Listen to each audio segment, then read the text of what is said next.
बिस्मिल्लाहिर्रहमानिर्रहीम। अस्सलाम वालेकुम डियर स्टूडेंट्स। आज हम चैप्टर नंबर 15 शुरू करने जा रहे हैं। ये सेकंड ईयर का पहला ही चैप्टर है, दैट इज होमियोस्टेसिस। इस चैप्टर से आप पहले भी वाकिफ हैं, आप लोगों ने 10th क्लास में चैप्टर पढ़ा हुआ है। ये चैप्टर एनडीटेस के लिए और बोर्ड के अकॉर्डिंग दोनों के लिए बहुत ही इंपॉर्टेंट है। तो डियर स्टूडेंट्स, आइए देखते हैं कि होमियोस्टेसिस क्या है। याद रखिएगा, होमियोस्टेसिस दो वर्ड का कॉम्बिनेशन है, होम्यो एंड स्टैटिक, यानी कि स्टेसिस या static. Homeo means same and static means still, यानी कि ऐसा प्रोसेस जिसमें कोई मैकेनिज्म या बॉडी का जो इंटरनल एनवायरनमेंट है वो सेम रहे, एक जैसा रहना, maintenance, you can say that. तो होमियोस्टेसिस क्या है? Actually it is a protection of internal environment from the harms of fluctuations that are taking place in external environment. तो डियर स्टूडेंट्स, होमियोस्टेसिस एक मैकेनिज्म के तहत होता है, यानी कि एक ऐसा मैकेनिज्म है बॉडी के अंदर जिसकी वजह से हमारे बॉडी का जो इंटरनल एनवायरनमेंट है वो सेम रहता है, nearly about same, you can say that nearly constant, यानी कि ऐसा रहता है कि जो जानदार कोई बर्दाश्त कर लेता है।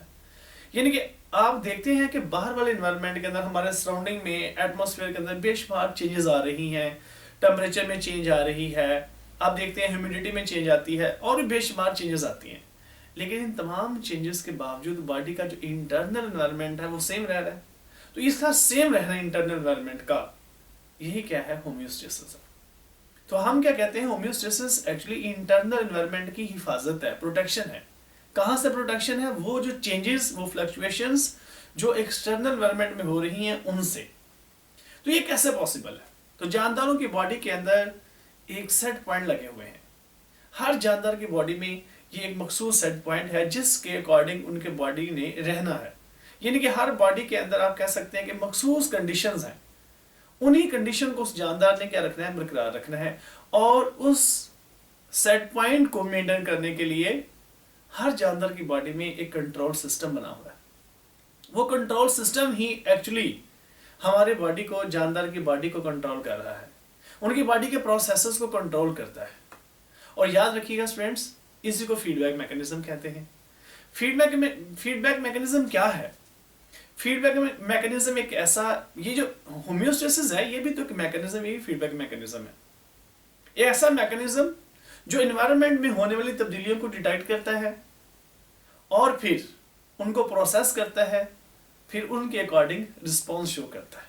तो इसको हम फीडबैक मैकेनिज्म भी कहते हैं। और याद रखिएगा, हमारे बॉडी में जितने भी होमियोस्टैटिक प्रोसेसेस हो रहे हैं वो इसी फीडबैक मैकेनिज्म के तहत हो रहे हैं। तो याद रखिएगा, ये जो होमियोस्टेसिस है, होमियोस्टेसिस के डिफरेंट मैकेनिज्म्स हैं। यानी कि आप ये कह सकते हैं होमियोस्टेसिस नो डाउट कि खुद भी एक मैकेनिज्म है, इसके अंडर डिफरेंट मैकेनिज्म्स हैं। जैसे बॉडी के अंदर अगर टेम्परेचर रेगुलेट हो रहा है तो टेम्परेचर को रेगुलेट करने का एक मैकेनिज्म है। जैसे बॉडी के अंदर साल्ट्स और वाटर की मेंटेनेंस हो रही है तो उसके लिए भी एक मैकेनिज्म है। अगर हमारे बॉडी के अंदर नाइट्रोजीनियस वेस्ट उनको मेंटेन करना है तो उसको मेंटेन करने के लिए भी एक मैकेनिज्म है। तो अब ये कह सकते हैं कि होमियोस्टेसिस या फीडबैक मैकेनिज्म एक बहुत ब्रॉड लेवल पे मैकेनिज्म है, इसके अंडर भी छोटे मैकेनिज्म मौजूद है। तो जैसे यहाँ पे कुछ मेंशन किया गया कि हमारी बॉडी में या जानवरों की बॉडी में जो मोस्ट ससेप्टिबल, इनके जो ज्यादा हसास, मतलब आप कह सकते हैं कि कंपोनेंट्स हैं, मतलब जो जिनमें वेरिएशंस आती हैं वो कौन कौन सी हैं? उसमें 3 आप कंपोनेंट्स लिख सकते हैं, जिसमें वाटर, सॉल्यूट्स और टेम्परेचर। यानी कि ये वो कंपोनेंट्स हैं जो बहुत क्रिटिकल हैं जानदारों के लिए, बहुत अहम है। तो इनकी मेंटेनेंस के लिए हमारे बॉडी के अंदर प्रोसेस पाए जाते हैं, जैसे ऑस्मोरेगुलेशन है। ऑस्मोरेगुलेशन क्या है? That is a maintenance of water and solutes in body. Body के अंदर, जानदारों की बॉडी के अंदर वाटर और सॉल्यूट को मेंटेन करने के जो प्रोसेस को, मैकेनिज्म को ऑस्मोरेगुलेशन कहते हैं। ये कैसे होता है इसकी डिटेल हम चैप्टर में पढ़ेंगे। ऐसे ही एक प्रोसेस है एक्सक्रीशन। ये एक ऐसा प्रोसेस है जिसमें जानदारों की बॉडी में जो नाइट्रोजीनियस वेस्ट होते हैं वो एक कंट्रोल्ड, आप कह सकते हैं लिमिट में रहते हैं, कंट्रोल्ड क्वांटिटी में रहते हैं। तो एक्सक्रीशन क्या है? ऐसा प्रोसेस जिसमें कोई जानदार अपनी बॉडी से नाइट्रोजीनियस वेस्ट या अदर वेस्ट को एक्सक्रीट करता है। अब ये कह सकते हैं the process to excrete waste from body. तो थर्मोरेगुलेशन क्या है? That is a maintenance of body temperature at tolerable range, यानी कि इस रेंज तक इनको मेंटेन रखना जिसमें जानदार कोई किसी टेम्परेचर को बर्दाश्त कर सकता है।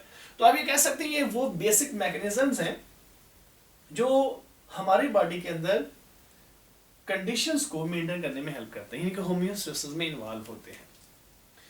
तो डियर स्टूडेंट्स, ये जो फीडबैक मैकेनिज्म की अभी मैंने बात की थी, फीडबैक मैकेनिज्म क्या है? मैंने ये आपको बताया कि फीडबैक मैकेनिज्म एक ऐसा मैकेनिज्म है जिसके तहत हम इन्वायरमेंट में होने वाली चेंजेस को डिटेक्ट करते हैं। वो इन्वायरमेंट हमारे बॉडी का इंटरनल भी हो सकता है, बॉडी का एक्सटर्नल भी हो सकता है। तो उस इन्वायरमेंट के अंदर होने वाली चेंजेस को डिटेक्ट करना, फिर उसको कंट्रोल सेंटर में भेजना ताकि हमारे जो बॉडी के पार्ट्स हैं जिनको हम इफेक्टर कहते हैं वो रिस्पॉन्स शो कर सकें। इस पूरे प्रोसेस को हम क्या कहते हैं? Feedback mechanism.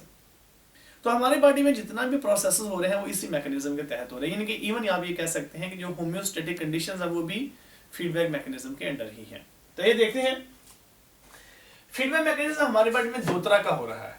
एक को हम कहते हैं पॉजिटिव फीडबैक मैकेनिज्म और दूसरा है नेगेटिव फीडबैक मैकेनिज्म। ये दो तरह से है। नेगेटिव फीडबैक मैकेनिज्म क्या है? ये एक ऐसा प्रोसेस है जिसमें हमारी बॉडी के अंदर इनवर्स चेंजेस आती हैं अकॉर्डिंग टू द स्टिमुलस, यानी कि जो स्टिमुलस जो चेंज हुई है उसके अकॉर्डिंग हमारी बॉडी के अंदर इनवर्स चेंज आएगी। यानी कि आप ये कह सकते हैं कि अगर सराउंडिंग के अंदर टेम्परेचर बढ़ता चला जा रहा है, ग्रेजुअली टेम्परेचर बढ़ रहा है, तो हमारी बॉडी के अंदर उसके अकॉर्डिंग कूलिंग मैकेनिज्म एक्टिवेट होगा। यानी कि हमारे बॉडी के अंदर टेम्परेचर ज्यादा नहीं होगा, हमारी बॉडी में कूलिंग मैकेनिज्म एक्टिवेट हो रहा है, तो हमारे बॉडी के अंदर स्वेट ग्लैंड्स एक्टिवेट होंगे। उससे क्या होगा? हमारी बॉडी का टेम्परेचर कंट्रोल रहेगा, उसके अकॉर्डिंग कम रहेगा। तो ये एक इनवर्स चेंज आ रही है बॉडी के अंदर, इसको हम कहते हैं नेगेटिव फीडबैक मैकेनिज्म। ऐसे और भी एग्जांपल ले सकते हैं, मतलब जैसे एक चीज बढ़ रही है एट द सेम टाइम उसकी वजह से कोई दूसरी चीज कम हो रही है। जैसे बॉडी के अंदर अगर इंसुलिन का लेवल बढ़े तो इंसुलिन के लेवल बढ़ने की वजह से ग्लूकोज का लेवल ग्रेजुअली कम होगा। तो ये भी एक नेगेटिव फीडबैक मैकेनिज्म का एग्जांपल है। तो हमारे बॉडी के अंदर ग्लूकोज का मेंटेन रहना इंसुलिन के तहत, ये क्या है? एक नेगेटिव फीडबैक मैकेनिज्म की वजह से। हमारी बॉडी के अंदर अगर इंसुलिन नहीं होगी तो ग्रेजुअली ग्लूकोज का लेवल बहुत ज्यादा हो जाएगा, तो इंटरनल एनवायरमेंटल कंडीशन मेंटेन नहीं रही ना। इस वजह से ग्लूकोज को, एक एग्जांपल ले रहे हैं, ग्लूकोज को मेंटेन करने के लिए भी हमें क्या चाहिए जी? फीडबैक मैकेनिज्म के तहत होगी। दूसरा है पॉजिटिव फीडबैक मैकेनिज्म। ये एक ऐसी आप कह सकते हैं ऐसा मैकेनिज्म है जिसमें हमारे बॉडी के अंदर चेंज आती है अकॉर्डिंग टू द स्टिमुलस, यानी कि स्टिमुलस के अकॉर्डिंग चेंज आ रही है। स्टिमुलस क्या है? चेंज है, मतलब एनवायरनमेंट के अंदर है, वो बॉडी के अंदर है। अगर एक चीज बढ़ रही है तो उसके अकॉर्डिंग दूसरी चीज भी बढ़ रही है। मैं एग्जांपल देता हूँ। फर्ज करें हमारे बॉडी के अंदर, मैं हार्मोनल एग्जांपल दे देता हूँ कि अगर ग्लूकोज का लेवल बढ़ा है तो क्या होगा? इंसुलिन का लेवल बढ़ेगा। क्यों बढ़ेगा? ताकि ग्लूकोज को कंट्रोल किया जा सके। एक वक्त ऐसा आएगा जब इंसुलिन बढ़ेगी तो ग्लूकोज का लेवल ग्रेजुअली कम हो जाए। ये जो बढ़ना और कम होना है ये नेगेटिव है। दो चीजें बढ़ रही हैं तो क्या है? पॉजिटिव फीडबैक मैकेनिज्म है। ऐसे एक एग्जांपल देते हैं, ग्लूकागॉन है। ग्लूकागॉन एक ऐसा हार्मोन है जो ग्लाइकोजन को तोड़ के ग्लूकोज में कन्वर्ट कर देता है। तो अगर ग्लूकागॉन बढ़ रही है, ग्लूकागॉन के सिक्रेशन में इजाफा हो रहा है, तो ग्लाइकोजन ज्यादा टूटेगी, ग्लूकोज का लेवल आस्ता आस्ता बढ़ता चला जाएगा। लेकिन अगर हम ग्लूकागॉन का और ग्लाइकोजन का कंपैरिजन करेंगे, ग्लूकागॉन का लेवल बढ़ा, ग्लाइकोजन टूटेगी तो ग्लाइकोजन कम हो रही है, ये नेगेटिव फीडबैक मैकेनिज्म है। ग्लूकागॉन बढ़ रहा है, ग्लूकोज बढ़ रहा है, तो क्या है ये पॉजिटिव है। जैसे मैंने एग्जांपल दी कि किसी बॉडी के अंदर अगर ग्लूकोज का लेवल बढ़ रहा है तो उसके अंदर इंसुलिन की सिक्रीशन ज्यादा होने लग जाएगी, ये पॉजिटिव है। इंसुलिन बढ़ रही है, इंसुलिन की वजह से ग्लूकोज कम होने लग गया तो ये नेगेटिव है। तो ओवरऑल हमारे बॉडी के अंदर यही मैकेनिज्म हो रहे हैं, नेगेटिव और पॉजिटिव फीडबैक मैकेनिज्म। हमारे बॉडी की जो कंडीशंस है इंटरनल, वो इन्हीं के तहत कंट्रोल हो रही हैं। चाहे वो टेम्परेचर है, चाहे वो सॉल्यूट की कंसंट्रेशन है, चाहे वो वाटर की कंसंट्रेशन है, ये सारे ही इसी के अंडर है। मसलन फर्ज करें हमारे बॉडी के अंदर वाटर की कमी हो जाती है, हमें वाटर चाहिए था ज्यादा, वाटर हमारे बॉडी में ड्रॉप हो रहा है, तो क्या होगा, हमारी बॉडी के अंदर एक हार्मोन पैदा हो जाता है जिसका नाम है एडीएच। एडीएच जितना ज्यादा पैदा होगा उतना वाटर की रीअब्जॉर्प्शन बढ़ जाएगी। तो ये क्या है, पॉजिटिव फीडबैक मैकेनिज्म है। अगर इसी के अकॉर्डिंग हम ये देखें, जितना एडीएच बढ़ेगा उतने यूरिन की प्रोडक्शन कम हो जाएगी। ये क्या है, नेगेटिव फीडबैक मैकेनिज्म है। तो मतलब ये है कि ओवरऑल हमारी बॉडी में इन्हीं मैकेनिज्म के तहत सारी सारी चेंजेस आ रही हैं। तो हमारे बॉडी के अंदर जितने प्रोसेसेस मेंटेन हैं वो इसी के अंदर है। यानी कि आप ये कह सकते हैं सिंपली कि homeostasis is under control of feedback mechanism. तो हमारे बॉडी के अंदर सिर्फ यही कंपोनेंट नहीं है, टेम्परेचर, सल्यूट, वाटर या नाइट्रोजनियस वेस्ट। जैसे मैंने एग्जांपल दी, हमारा ब्लड प्रेशर है, हमारे बॉडी के अंदर ग्लूकोज का लेवल है, हार्मोन की कंसंट्रेशन है, ये सारे गैसेस की कंसंट्रेशन है, ये जितने भी कंपोनेंट्स हैं ये सारे के सारे इसी मैकेनिज्म के कंट्रोल में है। तो फर्ज करें हमारी बॉडी को अगर बहुत ज्यादा पानी अवेलेबल है तो क्या हमारी बॉडी को सारा का सारा पानी जज़ब कर जाएगी? नो, हमारी बॉडी को जितना पानी चाहिए वो उतना जज़ब करेगी। जो रिमेनिंग वाटर है वो यूरिन के फॉर्म में, डिल्यूट यूरिन के फॉर्म में रिलीज हो जाएगा।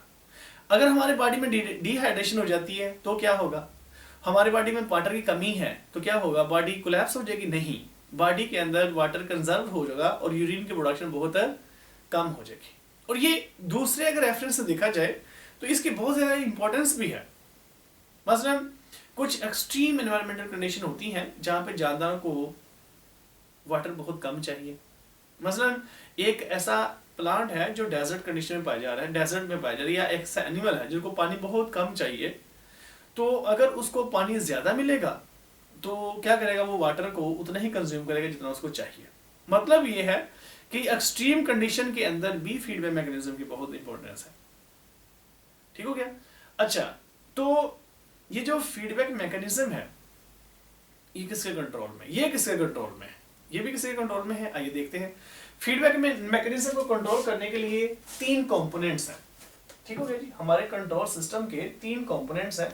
The first one that is a receptor, second control centre and the third one that is effector. Receptor क्या है? रिसेप्टर बॉडी के वो ऑर्गन्स हैं, वो बॉडी के पार्ट्स हैं जो एनवायरनमेंट में होने वाली तब्दीलियों को रिसीव करते हैं। इस वजह से इनका नाम रिसेप्टर है। ये स्किन हो सकती है। Skin is the largest receptor organ, sensory organ, जो इंफॉर्मेशन को रिसीव करता है, एनवायरमेंटल चेंजेस को रिसीव करता है। ये रिसीव करने के बाद अपने पास नहीं रख लेते, ये आगे ट्रांसफर कर देते हैं। आगे किसको ट्रांसफर करेंगे? कंट्रोल सेंटर को। अब कंट्रोल सेंटर क्या करता है? ये इन इंफॉर्मेशन की प्रोसेसिंग करता है और एक मैसेज जनरेट करता है। किसके लिए? इफेक्टर के लिए। तो जैसे हमारी बॉडी के अंदर ब्रेन है, स्पाइनल कॉर्ड है एट ऑर्गेनिज्मिक लेवल, और इसके अलावा सेल लेवल पे भी होते हैं, इवन न्यूक्लियस लेवल पे भी होते हैं। प्लाज्मा मेम्ब्रेन में भी ये कंट्रोल सेंटर पाए जाते हैं, तो प्रोटीन की फॉर्म में। तो कंट्रोल सेंटर क्या करता है, जो इन्फॉर्मेशन इसको दी गई है उनको प्रोसेस करेगा और उसके बाद एक मैसेज जनरेट करता है फॉर अफेक्टर्स। अफेक्टर बॉडी के वो पार्ट्स हैं जो रिस्पॉन्स शो करते हैं। जो रिस्पॉन्स शो करते हैं उनको क्या कहते हैं? हम इफेक्टर कहते हैं। तो ये 3 कंपोनेंट ऐसे हैं जो हमारे फीडबैक मैकेनिज्म और कंट्रोल सिस्टम का हिस्सा है।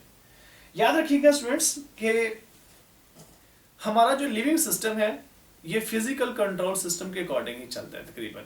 जैसे फिजिकल कंट्रोल सिस्टम हो, उसके अंदर भी एक थर्मामीटर होता है जो टेम्परेचर को डिटेक्ट करता है और वो रिजल्ट आपने स्क्रीन पे शो करता है।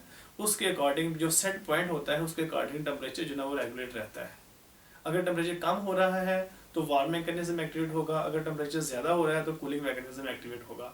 यानी कि आप इस तरह से एक ये फिजिकल कंट्रोल सिस्टम है, इसी के अकॉर्डिंग हमारे जो लिविंग सिस्टम भी चलते हैं। होम्योस्टेसिस के लास्ट पॉइंट है that is application of homeostasis. ये भी इंपॉर्टेंट शॉर्ट क्वेश्चन है। What is homeostasis? Write down its application. Homeostasis की अहमियत क्या है?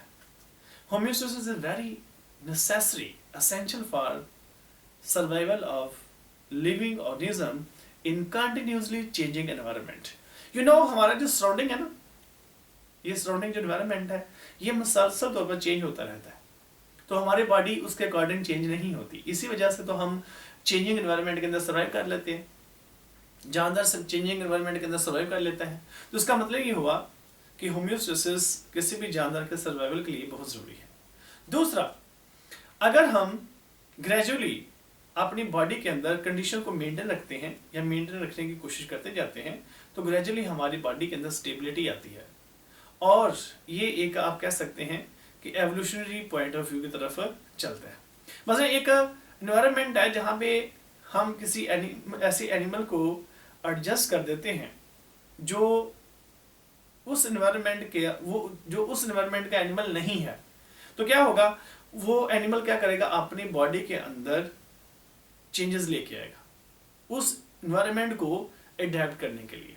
तो आप याद करिएगा जो होम्योस्टेसिस है, it also involve in adaptation, इनकी एनवायरनमेंट को अडेप्ट करने में भी हेल्प करती है।